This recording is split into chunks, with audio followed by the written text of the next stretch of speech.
My parents spent my entire childhood convincing me I was slow and unemployable, just so I would stay home and take care of them while my brother lived the high life in the city. I believed them. I let them take my paychecks, my savings, and my dreams. But then, I accidentally intercepted a letter from a social worker confirming I had a genius-level IQ, and that my parents had been hiding my acceptance letters to top universities for a decade to keep me as their free servant. I wasn't slow. I was being kept in a cage. I didn't storm out. I didn't scream. I started playing the part of the clueless child better than ever. For 2 years, I secretly taught myself data analysis and corporate law while they were sleeping. I started managing their household finances, but I was actually rerouting their pension and property deeds into a trust that I owned. I made them believe they were still in control, while I was slowly moving the chess pieces to turn their own home into a rental property that I held the keys to. The climax came on my brother's wedding day. My parents were at the reception, bragging about how they finally got me a job at a local factory. I walked into the reception not in work clothes, but in a tailored suit. I stood up and played a slideshow, not of wedding photos, but of the legal documents showing my parents had been defrauding the state for disability benefits using my name. I also projected the live status of the house foreclosure,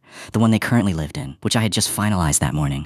The room went silent. My brother, who had been living off their lies, realized he was legally liable for their debt because of the way they'd structured their family accounts. He turned on them instantly. My parents were left with nothing. No house, no pension, and a son who wanted nothing to do with them. As they were being let out by the venue security, I handed them a bill for 10 years of unpaid caregiving services. I walked out of the ballroom, and I never looked back. They spent their lives trying to make me small so they could feel big. Now, they're paying the price for the cage they built. Never let the people who raised you decide who you're allowed to become.